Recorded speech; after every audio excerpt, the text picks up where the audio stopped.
ನಮಸ್ಕಾರ. ಇವತ್ತು ವಿಡಿಯೋ ಮಾಡ್ತಿರೋದಕ್ಕೆ ಕಾರಣ ಏನಪ್ಪ ಅಂದರೆ, ಇಂಡಿಯನ್ ರೈಲ್ವೆ ಇಲಾಖೆಯಲ್ಲಿ ಹುದ್ದೆ ಕರೆದಿದ್ದಾರೆ. ಅದು ಯಾವ ಹುದ್ದೆಪ್ಪ ಅಂತಂದರೆ ಡಿ ಗ್ರೂಪ್ ಪೋಸ್ಟ್ ರಿಕ್ವೈರ್ಮೆಂಟನ್ನು ಕರೆದಿದ್ದಾರೆ.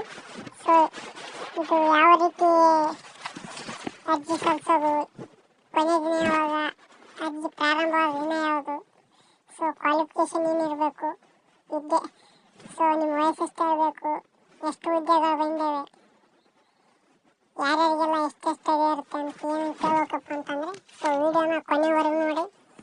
ನಮ್ಮ ಒಂದು ಚಾನಲ್ಗೆ ಯಾರು ಹೊಸಬರಾಗಿದ್ದರೆ ನಮ್ಮ ಒಂದು ವಿಡಿಯೋಗೆ ನಮ್ಮ ಒಂದು ಚಾನಲ್ಗೆ ಸಬ್ಸ್ಕ್ರೈಬ್ ಮಾಡ್ಕೊಳ್ಳಿ. ಹಾಗೆ ಆ ಬೆಲ್ಲೈಕನ್ ಮೇಲೆ ಕ್ಲಿಕ್ ಮಾಡಿ, ಆಲ್ ನೋಟಿಫಿಕೇಶನ್ ಮೇಲೆ ಕ್ಲಿಕ್ ಮಾಡಿ. ನಾವು ಮಾಡೋ ಪ್ರತಿಯೊಂದು ವಿಡಿಯೋ ಕೂಡ ಸಪೋರ್ಟ್ ಮಾಡಿರಿ. ವಿಡಿಯೋನ ಶುರು ಮಾಡೋಣ ಬನ್ನಿ.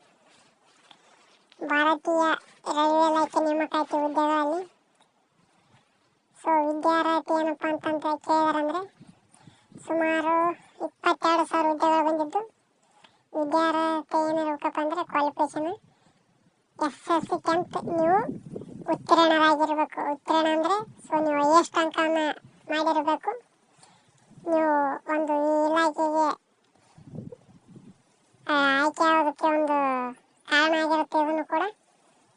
ಸೊ ನಿಮ್ಮ ವಯಸ್ಸು ಎಷ್ಟು ಇರಬೇಕಪ್ಪ ಅಂತಂದರೆ OBC ಅಭ್ಯರ್ಥಿಗಳಿಗೆ 18ರಿಂದ 36 ವಯಸ್ಸಾಗಿರಬೇಕು. ಸೊ ST ಅಭ್ಯರ್ಥಿಗಳಿಗೆ 18ರಿಂದ 39 ವರ್ಷ ಆಗಿರಬೇಕು. ಸೊ ವಯೋಮಿತಿ ದಿನಾಂಕ ಅನುಗುಣವಾಗಿ ಯಾವಕ್ಕೆ ಇರಬೇಕು ಅಂದರೆ, ಸೊ 1/1/2026 ಅನುಗುಣವಾಗಿರಬೇಕು. ಸೊ ಇದರಲ್ಲಿ GM ಅಭ್ಯರ್ಥಿಗಳಿಗೆ 18ರಿಂದ 33 ವರ್ಷ ಹೇಳಿದ್ದಾರೆ. ಸೊ ಇದರಲ್ಲಿ ಅರ್ಜಿ ಸಲ್ಲಿಸೋದು ಕೊನೆಯ ದಿನ ಯಾವಾಗಪ್ಪ ಅಂತಂದರೆ, ಸೊ ಪ್ರಾರಂಭವಾದ ದಿನ ಹೇಳ್ತೀನಿ ಮೊದಲು. ಅರ್ಜಿ ಸಲ್ಲಿಸೋ ಪ್ರಾರಂಭವಾದ ದಿನಾಂಕ ಇವತ್ತೇ ಸ್ಟಾರ್ಟ್ ಆಗಿದೆ, 31 ಜನವರಿ. ಸೊ ಅರ್ಜಿ ಸಲ್ಲಿಸೋ ಕೊನೆಯ ದಿನಾಂಕ ಯಾವಾಗಪ್ಪ ಅಂದರೆ ಮಾರ್ಚ್ 2 ಇದೆ. ಸೊ ಆದಷ್ಟು ಬೇಗನೆ ಸಲ್ಲಿಸೋದು ಒಳ್ಳೆಯದು. ಯಾರ್ಯಾರು ಅರ್ಜಿ ಸಲ್ಲಿಸ್ಬೇಕು ಅಂದ್ಕೊಂಡಿದ್ದೀರಿ ಸಲ್ಲಿಸಿ, ಒಂದು ಒಳ್ಳೆಯ ಇದಾಗಲಿ ಅಂತ ಹೇಳ್ತಾ. ಸೊ ಅರ್ಜಿ ಶುಲ್ಕ ನೀವು ಎಲ್ಲ ಅರ್ಜಿ ಶುಲ್ಕದ ಮೇಲೆ ಹೋಗುತ್ತೆ. ಸೊ ನೀವು ಎಲ್ಲಿಯಾದರೂ ಹಾಕಿ, ಒಳ್ಳೆ ಆನ್ಲೈನ್ ಸೆಂಟರ್ಲ್ಲಿ ಹಾಕಿ. ಸೊ ಹೆಚ್ಚಿನ ಮಾಹಿತಿ ಬೇಕಪ್ಪ ಅಂತಂದರೆ, ಇದ್ರ ಬಗ್ಗೆ ಏನೇ ಒಂದು ಮಾಹಿತಿ ಇದ್ರೆ ಎಲ್ಲನೂ ಪ್ರತಿಯೊಂದೂ ಯೂಟ್ಯೂಬಲ್ಲಿ ಹಾಕೋಕ್ಕಾಗಲ್ಲ. ಕಾಮೆಂಟ್ ಡಿಸ್ಕ್ರಿಪ್ಷನಲ್ಲಿ ನಮ್ಮ group, WhatsApp group link, Telegram group link ಹಾಕಿರ್ತೀನಿ.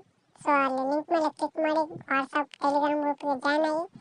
ಅಲ್ಲಿ ಏನೇ ಹೆಚ್ಚಿನ ಒಂದು ಮಾಹಿತಿ ಇದ್ದರೆ ಆ ಗ್ರೂಪಲ್ಲಿ ಇರುತ್ತೆ. ಸೊ ಬಂದು ಎಲ್ಲರೂ ಅಲ್ಲಿ ಜಾಯ್ನ್ ಆಗಿ. ಮುಂದಿನ ವಿಡಿಯೋದಲ್ಲಿ ಸಿಗೋಣ. ಎಲ್ಲರಿಗೂ ಬಾಯ್, ನಮಸ್ಕಾರ, ಧನ್ಯವಾದಗಳು.